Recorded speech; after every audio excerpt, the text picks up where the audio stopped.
হচ্ছে। আপনারাও আমাদের সাথে এই আলোচনায় সম্পৃক্ত হতে পারেন, স্ক্রলে দেখানো নাম্বারে ফোন করে প্রশ্ন করার মাধ্যমে এবং জেনে নিতে পারেন চিকিৎসকের পরামর্শ। স্যার, আমন্ত্রণ জানাচ্ছি আমাদের আজকের পর্বে। কেমন আছেন? আছি, ভালো আছি। ধন্যবাদ আমাকে অনুষ্ঠানে আমন্ত্রণ জানানোর জন্য। স্যার, শিশুরা তো বিভিন্ন রকমের সার্জিক্যাল সমস্যায় ভুগছেন এবং আমরা আজকে এই সার্জিক্যাল সমস্যার মধ্যে একটা গুরুত্বপূর্ণ বিষয় নিয়ে কথা বলতে যাচ্ছি। শুরুতেই জানতে চাই যে শিশুরা মুখমণ্ডলের কি ধরনের সার্জিক্যাল সমস্যা নিয়ে আপনাদের কাছে আসেন? সার্জিক্যাল সমস্যা বলতে তো ব্যাপক বুঝি, কিন্তু আমরা সার্জিক্যাল কিছু সমস্যা আছে জন্মগত, কিছু আছে জন্মের পরবর্তীতে দুর্ঘটনা বা অন্যান্য রোগের কারণে হয়ে থাকে। তো আমি কথা বলবো জন্মগত ত্রুটি নিয়ে। জন্মগত মুখমণ্ডল বলতে তো মুখমণ্ডলও বিরাট অংশ, শরীরের সে কপাল থেকে আরম্ভ করে কান, নাক, চোখে কিছু সমস্যা হইতে পারে। জন্মগত চোখে যেমন নিচের বা উপরের পাতা ঠিকমতো অসম্পূর্ণ থাকে, চোখেও সমস্যা থাকে। কানেও অনেক সময় কান বাঁকা থাকে, কান ছোট থাকে, কান অসম্পূর্ণ থাকে, কান হয় না কারো। তারপর নাকের মধ্যে নাক কাটা থাকে, নাক বাঁকা থাকে, নাকের মাঝখানে হাঁটা হয় না, দেখা যাচ্ছে নাক, কানের বিভিন্ন সমস্যা। আর তাছাড়া যেটা হইতে পারে ঠোঁট আর তালু। ঠোঁটের মধ্যে ঠোঁট কাটা, সামনেও কাটা থাকতে, ঠোঁটের পাশেও কাটা থাকতে, ঠোঁটের বেনি অংশ কাটাও থাকে। তার মুখের ভিতরে আমরা কোথাও হয়তো টাকরা বলে, কোথাও উপরের চালি বলে, আর আমরা সাধারণ শুদ্ধ বাংলায় এটা বলি মুখের তালুটা কাটা বা ফাঁকা থাকতে পারে। স্যার, আমরা যে বিষয়টা জানলাম যে জন্মগত ত্রুটির মধ্যে ঠোঁট কাটা এবং তালু কাটা নিয়ে আপনাদের কাছে আসেন। এই ঠোঁট কাটা এবং তালু কাটার পেছনের কারণ কি? বাচ্চাদের কেন এই সমস্যাগুলো হচ্ছে? আচ্ছা, অধিকাংশ ক্ষেত্রে আমাদের কারণটা অজানা। আচ্ছা, জি স্যার। অধিকাংশ ক্ষেত্রে কারণটা, তবে কিছু ক্ষেত্রে তাদের মায়েদের পুষ্টি, পরিবেশ দূষণ, মায়েদের অপুষ্টি, পরিবেশ দূষণ, তেজস্ক্রিয়তা, বিভিন্ন মাল্টিফ্যাক্টোরিয়াল বলি, কিছু বংশগত, কিছু জিনগত, কিছু একই বংশের বিয়ে ইত্যাদি নানা কারণে হইতে পারে। স্যার, আমরা কারণ সম্পর্কেও জানলাম যে কেন ঠোঁট কাটা বা তালু কাটার সমস্যা নিয়ে শিশুরা জন্মগ্রহণ করছেন। আমরা ঠোঁট কাটা বা তালু কাটার সমস্যা যখন আসে, আমরা জানি যে অনেকের মধ্যে নানা রকমের ভ্রান্ত ধারণা আছে। চন্দ্রগ্রহণ, সূর্যগ্রহণে গেলে ঠোঁট কাটা তালু কাটার সমস্যায় অনাগত সন্তান ভুগতে পারেন। মায়েদেরও বিভিন্নভাবে কিন্তু দোষারোপ করা হয়। এই বিষয়গুলো আসলে কতটা যৌক্তিক? এইগুলো একদম ভুল ধারণা বলবো আমি। চন্দ্রগ্রহণ, সূর্যগ্রহণের সাথে এর কোনো সম্পর্ক নাই। মায়ের চলায় ফেরা, মায়ের কীভাবে চলবে, মাথার চুল ছেড়ে দিয়ে চলবে না কীভাবে চলবে, এটা তার মায়ের ব্যাপার। কিন্তু এটার সাথে অনাগত সন্তানের কোনো সম্পর্ক নাই। সম্পর্ক আছে, হ্যাঁ সম্পর্ক আছে মায়ের চলাফেরার সাথে, না মায়ের স্বাস্থ্যের সাথে। শুধু মায়ের স্বাস্থ্য না, জন্ম নেওয়ার আগে আমি সবসময় একটা কথা বলি যে পরিকল্পিত গর্ভধারণের আগে থেকে মা সুস্বাস্থ্য কিনা, মায়ের শুধু মা না, বাপও সুস্বাস্থ্য ছিল কিনা, বাপের কোনো রকম নেশা ছিল কিনা, শারীরিকভাবে তারা সুস্থ কিনা, দুইজনের সুস্থ থাকতে হবে। এবং আগের থেকেই তাদের বিভিন্ন রকম নেশা পরিহার করতে হবে। নেশা পরিহার না করলে তাদের যে ছেলেদের শুক্রাণু, মেয়েদের ডিম্বাণু, এগুলো কিন্তু অসম্পূর্ণ থাকে, ত্রুটিপূর্ণ থাকে। তো এই জন্য পরিকল্পিত গর্ভধারণ করলে তাহলে এই ধরনের ত্রুটিগুলা কম হয়। তারপর গর্ভধারণ হয়ে গেল, গর্ভধারণ হওয়ার পরে নিয়মিত চেক আপ, এবং প্রথম 3 মাস আমরা কোনো ডাক্তারের পরামর্শ ছাড়া ওষুধ খাওয়া যাবে না। আচ্ছা, কারণ অনেক সময় আমরা একটা ভ্রান্ত ধারণা আছে, কবিরাজি ওষুধ খাইলে হয়তো বুঝি ভালো থাকবে, হোমিওপ্যাথিক ওষুধ খেলে ভালো থাকবে, কিন্তু এইসব ওষুধে কী আছে আমরা আসলে জানি না ঠিক মতো। না জানার কারণে যেটা হয়, এইসব ওষুধের কারণে প্রথম 3 মাসে যে বাচ্চাটা পরিপূর্ণতা পায়, সেই পরিপূর্ণতা ঠিকমতো পাবে না। তখন বিভিন্ন রকম, শুধু ঠোঁটকাটা তালু কাটা না, অন্যান্য অনেক জন্মগত ত্রুটি হইতে পারে। মানে এতে দেখা যাচ্ছে যে মায়ের শারীরিক সুস্থতার উপরে কিন্তু শিশুর অনেকটাই সুস্থতা নির্ভর করছে। স্যার, ঠোঁট কাটার সমস্যা নিয়ে যখন একজন শিশু জন্মগত ত্রুটি নিয়ে আসেন ঠোঁট কাটার, তখন কিভাবে চিকিৎসা দিচ্ছেন? আচ্ছা, জন্মগত ত্রুটি যে শুধু ঠোঁট কাটা না, যে কোনো জন্মগত ত্রুটি নিয়ে আসলে চিকিৎসাটা জন্মের পর পরে শুরু করতে হবে। সেটা কীরকম? আর জন্মের পরে, আর আমি আরেকটা কথা বলি এখানে, সবসময় জন্মের পর পরেই বাচ্চার স্বাভাবিক ছিদ্রপথ, প্রাকৃতিক ছিদ্রপথ, এগুলো দেখে নিতে হবে। চোখ তো আমরা দেখা যাচ্ছে, চোখ কান আছে কিনা, নাকে ছিদ্র ঠিক আছে কিনা, মুখ তো বাহ্যিকভাবে বুঝে যায়, কিন্তু মুখ গহ্বরটা আমাদের দেখতে হবে। মুখের ভিতর টাকরাটা ঠিক বা তালুটা ঠিক আছে কিনা, প্রস্রাবের জায়গাটা ঠিক আছে কিনা, মলদারটা ঠিক আছে কিনা, ঠিকমতো পায়খানা করে কিনা। এরপর আসি আমরা দেখলাম, এখন আমরা ঠোঁট কাটাতেই আসি। ঠোঁট কাটা আসলে আমাদের তার পুষ্টিটা যে সে ঠিকমতো বাচ্চাকে ঠিকমতো খাওয়াইতে হবে। বাচ্চা মায়ের দুধটাই উৎকৃষ্ট, মায়ের দুধ মায়ের দুধ মায়ের দুধ, মায়ের দুধের কোনো বিকল্প নাই। ঠোঁট কাটা দেখলে আমরা ভয় পাই যে মুখে মায়ের দুধ কীভাবে খাওয়াবে, বা টাকরা থাকলে আমাদের অনেক ডাক্তারদের ভুল ধারণা যে মায়ের দুধ খেতে গেলে, দুধ শুষতে গেলে যদি ফাঁকটা আরও বড় হয়ে যায়, কিন্তু এই ধরনের কোনো ঘটনায় না। মায়ের বুকে দিতে হবে বাচ্চাকে, বুকে দুধ শুষতেই হবে। শুষলে দুইটা সুবিধা, একটা হইলো হয়তো সে বাচ্চা ঠিকমতো পাবে না, না পাইলে কোনো অসুবিধা নেই, মায়ের দুধের পরিমাণ বাড়বে। দুধের পরিমাণ বাড়লে সেই দুধটা আমরা মেশিনে বা হাতে করে কোনো বাটিতে নিয়ে সেটা ফিটার করে ওই বাচ্চাকে খাওয়ানো যাবে। সেটা ঠোঁট কাটা থাকুক আর তাকটা কাটা থাকুক। তো সেক্ষেত্রে আমি সবসময় বলবো বাচ্চার পুষ্টিটা ঠিক থাকতে হবে, এবং পুষ্টি ঠিক থাকার জন্য এই ধরনের বাচ্চাদেরকে খাওয়ার একটা বিশেষ পজিশন বলি বা বিশেষ অবস্থা, সেটা হলো শরীর থেকে এবার 45 ডিগ্রি বা তারও বেশি কোণে, এই মাটি থেকে এই কোণটা, এই যে এইখান থেকে যে এটা হচ্ছে কমপক্ষে 45 ডিগ্রি অথবা তারও বেশি একটু উপরে করে বাচ্চাকে খাওয়ালে যেটা হবে। আর খাওয়াটার সময় খেয়াল রাখতে হবে দুধটা বাচ্চার জিভের গোড়ায় যেন পড়ে, তখন বাচ্চাটা খেলে সরাসরি পাকস্থলিতে আসবে, ফুসফুসে আসবে না। আর খাওয়ানোর একটু পরেই বাচ্চাকে কাঁধে নিয়ে ঢেকুর তোলাইতে হবে। খাবারেরও একটা নিয়ম আছে। হ্যাঁ, খাবারের একটু ঢেকুর তোলাইলে এই বাচ্চাগুলো সাধারণত খাওয়ার সাথে অনেক বাতাস খেয়ে ফেলে। ওই বাতাসটা বমি করে ফুসফুসে আসলে সে নিউমোনিয়া ধরে মারা যেতে পারে, এবং ঘন ঘন নিউমোনিয়া হলে ঘন ঘন ফুসফুসে কান পাকতে পারে, অনেক সমস্যা হতে পারে। তাহলে আমরা যদি ঠিকমতো পজিশনে খাওয়াইতে পারি, তাইলে আর ওই বাচ্চাদের কোনো রকম কোনো অসুবিধা হবে না। ঠোঁট কাটা বা তালু কাটার সমস্যা নিয়ে যখন শিশুরা ভুগছেন, তাদের মায়েদের খাবারের প্রতি বিশেষ যত্ন নিতে হবে, এবং খাবারেরও কিছু ধরনের কথা আপনি কিছু বলছিলেন যে পোশ্চারটা কিভাবে থাকতে হবে, পোশ্চারটা যে পজিশনটা, এবং সঠিকভাবে যদি না খাওয়ায় সেক্ষেত্রেও কিছু জটিলতা হতে পারে আপনি বলছিলেন। আমরা আরো বিস্তারিত জানবো, একটি বিরতির সময় আছে। ধন্যবাদ। দর্শক, বিআরবি হসপিটালস লিমিটেড নিবেদিত রমজানের স্বাস্থ্য ভাবনা পাওয়ার্ড বাই বিআরবি কেবলসের অনুষ্ঠান থেকে নিচ্ছে একটি বিরতি। ফিরছি বিরতির পর, সেই পর্যন্ত সাথেই থাকুন। বাংলাদেশের সবচেয়ে নির্ভরযোগ্য কেবল।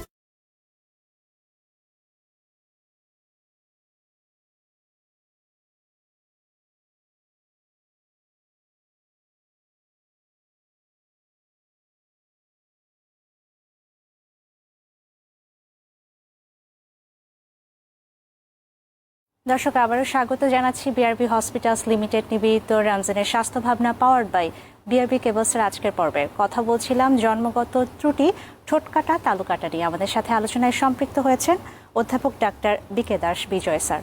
স্যার, বিরতির পূর্ব মুহূর্তে আমরা যে বিষয়টি নিয়ে কথা বলছিলাম, যে বিভিন্ন রকমের ভ্রান্ত ধারণার কথা আপনি বলছিলেন, এবং ঠোঁট কাটা বা তালু কাটার বাচ্চাদের কিভাবে খাওয়াতে হবে মায়েদের, সে বিষয়ে আপনি কিন্তু বলছিলেন।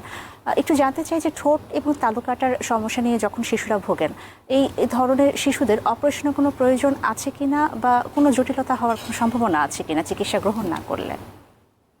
চিকিৎসা গ্রহণ না করলে তো অবশ্যই জটিলতা আছে।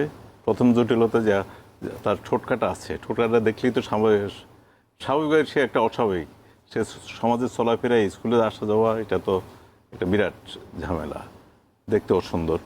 আর টাকরা কাটা বা তালু কাটা থাকলে সে খাওয়া দাওয়া অসুবিধা করবে, আর ঘন ঘন শ্বাসযন্ত্রের ইনফেকশন বা প্রদাহে ভুগবে, নিউমোনিয়া জাতীয় খারাপ রোগও হইতে পারে, এবং তাদের অপুষ্টিতে ভুগবে যদি ঠিকমতো চিকিৎসা না হয়, এবং অল্প অসময়ে মারাও যেতে পারে। স্যার, একটু জানতে চাই যে জটিলতার কথা কিন্তু আপনি বলছেন, যে ফুসফুসের জটিলতা, কানের জটিলতার কথা আপনি বলছিলেন। অপারেশনের করতে হলেও অপারেশন ঠিক কখন প্রয়োজন? আমরা সাধারণভাবে একটা কথা বলি, রুল অফ 10, অর্থাৎ সাধারণত 10 সপ্তাহ বয়সে ঠোঁট, ওই সময় তার ওজন হইতে হবে 10 পাউন্ড, 10 সপ্তাহে 10 পাউন্ড, এবং হিমোগ্লোবিন 10%। আর টাকরা বা তালুর ক্ষেত্রে বলি 10 কেজি ওজন, 10 মাস বয়স, এবং 10 গ্রাম হিমোগ্লোবিন। ইউজুয়ালি আমরা যদি এই নিয়মটা যদি আমরা কমনলি ফলো করি, তাহলে কোনো অসুবিধা নেই। আমরা এই নিয়মে মোটামুটি অপারেশন করে থাকি। আপনি একটা নিয়মের কথা বলছেন, সেটি কোন বয়সে হ্যাঁ। তালু কাটার অপারেশন এবং ঠোঁট কাটার অপারেশন অপারেশন হচ্ছে? এবং এটাতেও তার পুষ্টি ঠিক মতো থাকতে হবে, কারণ এটা জরুরি অপারেশন না, এটা নিয়মিত অপারেশন। তো নিয়মিত অপারেশনের জন্য যদি এই পুষ্টি যদি ঠিক না থাকে, তাহলে অপারেশন পরবর্তীতে অনেক জটিলতা হয়। এবং অনেক সময় তাকে আমরা সাধারণত বেহুশ করে অপারেশন করা হয়। সাধারণত এটা বেহুশ করে অপারেশন হয়, বেহুশের সময় তার হুঁশ ঠিক মতো নাও আসতে পারে, আসলেও পরবর্তী দেখা যায় অনেক রকম ঘাটা ঠিকমতো শুকাচ্ছে না, ইনফেকশন হচ্ছে, অনেক জটিলতা হয়। তো শরীরটা আমরা যদি তাকে সঠিক ওজনে, তার জ্বর সর্দি কাশি পাতলা পায়খানা কোনো অসুখ না থাকা অবস্থায় সুস্থ শরীরে আমরা অপারেশন করি, তখন সেই অপারেশনের পরবর্তীতে আমরা রেজাল্টটাও খুব ভালো পাই। স্যার, আপনি কিন্তু খুব সুন্দর করে বললেন যে ওজনটা ঠিক কতটুকু থাকা উচিত, রক্তে হিমোগ্লোবিনের মাত্রা ঠিক কতটুকু থাকলে এবং কোন বয়সে ঠোঁট কাটা তালু কাটার একটা শিশুর অপারেশন করছেন আপনারা, এবং অপারেশন না করলে কী ধরনের জটিলতা হতে পারে। দেখা যায় যে মায়েদের এই অপারেশন পরবর্তী একটা প্রশ্ন থাকে যে অপারেশন করলো তার বাচ্চাকে একটা সুস্থ স্বাভাবিক বাচ্চার মতো চলাফেরা করতে পারবে কিনা, খাবার খেতে পারবে কিনা, কথা বলতে পারবে কিনা, এই বিষয়ে স্যার আমি জানবো। একজন দর্শক আমাদের সাথে সম্পৃক্ত হয়েছেন। দর্শক আসসালামু আলাইকুম, নাম বয়স উল্লেখ করে প্রশ্নটি করুন। হ্যালো, আসসালামু আলাইকুম। ওয়ালাইকুম আসসালাম। আমার মেয়ের যে তালু কাটা হয়েছিল, তো আমার বড় ছেলেরও তালু কাটা হয়েছিল। মেয়ের ছেলে 14 বছর চলতেছে, আর মেয়ে আবার হয়েছে 1.5 বছরের।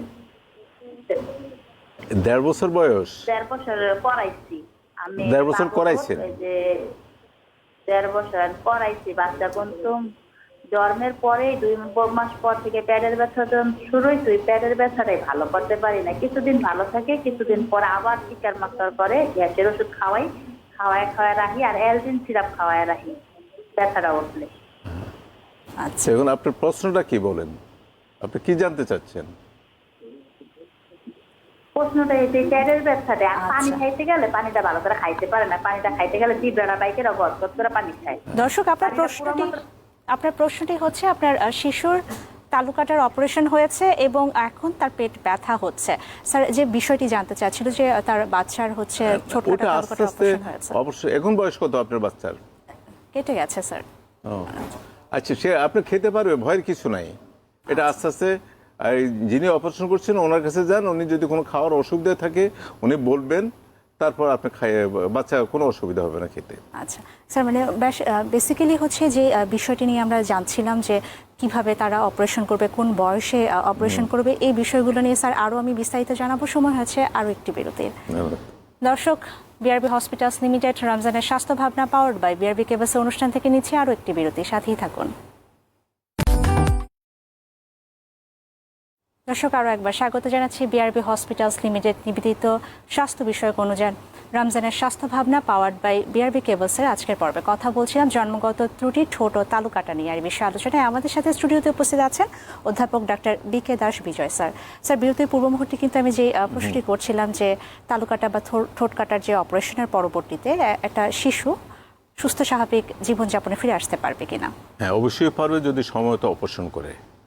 ঠোঁটের সময়টা বলছি, ঠোঁট একটু পরেও করা যায়, আর বিশেষ করে স্কুলে যাওয়ার আগে যদি আমরা সব কমপ্লিট করি, আর মুখের অপারেশনটা, বিশেষ তালুর অপারেশনটা আমরা 1.5 বছর বয়সের আগে কথা করে ফেলি, তাহলে সে একদম 8-10টা বাচ্চার মতো স্বাভাবিক কথা বলবে, স্বাভাবিকভাবে চলে আসবে এবং স্বাভাবিক জীবন আসবে, এবং সে একদম স্বাভাবিকভাবে লেখাপড়া করে অনেক ভালো করবে। এমন আমার এক বন্ধু ঠোঁট কাটা ছিল, আজ ভালোই আছে, সুস্থ স্বাভাবিক জীবনে ফিরে এসেছে। ডাক্তার, আমার বন্ধু ডাক্তার হয়ে গেছে। আচ্ছা, তো অবস্থা স্বাভাবিক।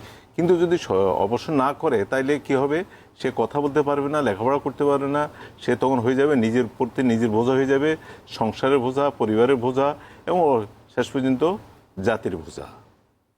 আর এই রোগীগুলোকে অপারেশন একবার করে ফেললাম এটাই শেষ না, অনেক সময় ফলো আপে থাকতে হয়, আমাদের তত্ত্বাবধানে থাকতে হয়। এবং আমরা বলি প্রায় 20 বছর বয়স পর্যন্ত, কারণ তাদের আমরা ঠোঁট করলাম, টাকটা করলাম, তার মাড়ি থাকে, দাঁতের মাড়ি থাকে, দাঁত থাকে, দাঁতে ডাক্তাররা তখন দাঁতগুলো দেখা যায় ও এলোমেলো থাকে, দাঁত উপরের ঠোঁট নিচের ঠোঁট একটু অসামঞ্জস্য থাকে, এগুলো সব কিছু ঠিক করা যায়, কিন্তু আমাদের তত্ত্বাবধানে থাকতে হবে। আমরা তত্ত্বাবধান কিছু আমি করব, কিছু আমার সাথে যারা আছে ইএনটি সার্জন নিয়ে করি, কিছু বিশেষ করে ম্যাক্সিলোফেশিয়াল এবং অর্থোডন্টিস্ট, আমাদের একটা টিম ওয়ার্ক, আমাদের সাথে আছে স্পিচ থেরাপিস্ট, এবং সবার জন্য একটা সুখবর জানাচ্ছি, সেটা হলো আমি নিউ লাইফ হাসপাতালে এই রোগীগুলোকে সম্পূর্ণ বিনামূল্যে অপারেশন করি আমেরিকার একটা সাহায্য সংস্থা স্মাইল 10-এর সহায়তায়। আচ্ছা, খুব গুরুত্বপূর্ণ কিন্তু একটা কথা বললেন যে যদি অপারেশন না করে কি ধরনের জটিলতা হচ্ছে, এবং আরেকটি আমাদের আশার কথা বলছিলেন যে নিউ লাইফ হসপিটালে আপনি কিন্তু এই চিকিৎসাটা দিচ্ছেন এবং বিনামূল্যে, সম্পূর্ণ বিনামূল্যে এই অপারেশন সেবাটা চালু আছে নিউ লাইফ হসপিটালে। স্যার, আমি একটু ফলো আপের বিষয়ে জানতে চাই যে ফলো আপটা আপনি বলছেন খুবই গুরুত্বপূর্ণ। অপারেশন পরবর্তী ফলো আপটা ঠিক কতদিন করা উচিত? আমরা অপারেশন করে অপারেশনের পরে 2 থেকে 3 সপ্তাহ পরে একটা ফলো আপ দিই। তারপর আস্তে আস্তে এটা 3 বছর 4 বছর, অনেক সময় 20 বছর বয়স পর্যন্ত আমাদের ফলো আপে থাকতে হয়। কারণ কোনটাতে কোন সময় কোন অসামঞ্জস্য দেখা যায়, এটা আমার শরীরের কাপড় না। যে আমরা একটা জামা সেলাই করে নিলাম, জামা সেটা খুলে দর্জি সেলাই করে নিল, কোনোখান থেকে একটু টাইট হয়ে গেল বা একটু লুজ হয়ে গেল, সে একবার ঠিক করে দিল, বাস আমরা কাপড় ছেঁড়া পর্যন্ত আমরা চললো। কিন্তু এই মানুষের শরীর বাড়ার সাথে সাথে গঠন প্রক্রিয়ার সাথে অনেক কিছু অসামঞ্জস্য হয়ে যায়। আমরা যত সুন্দর করে কাজ করি না কেন, যার হাতে করি না, দেশে বিদেশে, কিন্তু এগুলাকে কিন্তু পরবর্তীতে আবার ঠিক করতে হয়, করা যায়। বুঝতে পেরেছি। স্যার, একটু ফলাফল সম্পর্কে জানি যে অপারেশন পরবর্তীতে জটিলতা ছাড়াও এমনি সাকসেস রেট কেমন বা ফলাফলটা কেমন? এটা তো ফলাফল খুব সুন্দর ফলাফল, এটা অপারেশন পরবর্তী কোনো জটিলতা হচ্ছে কিনা বা আবারও তাদের অপারেশন করার কোনো প্রয়োজন হচ্ছে কিনা? জটিলতা হলে যেমন আমরা টাকরা অপারেশন করি বা তালু অপারেশন করি, এটা অনেক সময় একটু ছিদ্র হয়, আবার সেটা ঠিক করা যায়। ঠোঁট অপারেশন করার পর একটু বাঁকা হয়, আবার ঠিক করা যায়। নাক অপারেশন করার পর নাকের মধ্যে পর্দা বাঁকা হয় বা কিছু হয়, এটা সব অপারেশন নিয়ে কোনো সমস্যা নেই। এইটা এমন একটা অপারেশন যেটা 100% সুন্দর করা যায় বাচ্চাকে। স্যার, খুবই গুরুত্বপূর্ণ তথ্য কিন্তু পেলাম। এবং অপারেশন পরবর্তী মাকে তার শিশুর প্রতি বাড়তি কোনো সতর্কতা বা যত্ন নেওয়ার প্রয়োজন আছে কিনা? অবশ্যই আছে। বিশেষ অপারেশনের প্রথম 2-3 সপ্তাহ, প্রথম 3-4 সপ্তাহ, যেমন ঠোঁট অপারেশনগুলো ঠোঁটে যেন কোনো ব্যথা না পায়। ব্যথা পেলে ঠোঁট অপারেশনটা আপনার খুলে যেতে পারে। ঠোঁটা যদি অপারেশনের জায়গাটা যদি খুলে যায় বা ছেড়ে যায় বা ব্যথা পায়, তখন আমরা পরবর্তীতে যখন অপারেশন করবো অত সুন্দর করতে পারি না আমরা। কারণ খেয়াল রাখতে হবে, আমরা যে ঠোঁটের যে মাংসগুলো আছে, চামড়া এবং ঠোঁটের যে মাংস বা এগুলা সব ইউনিক, শরীরে অন্য কোথায়ও আর নাই।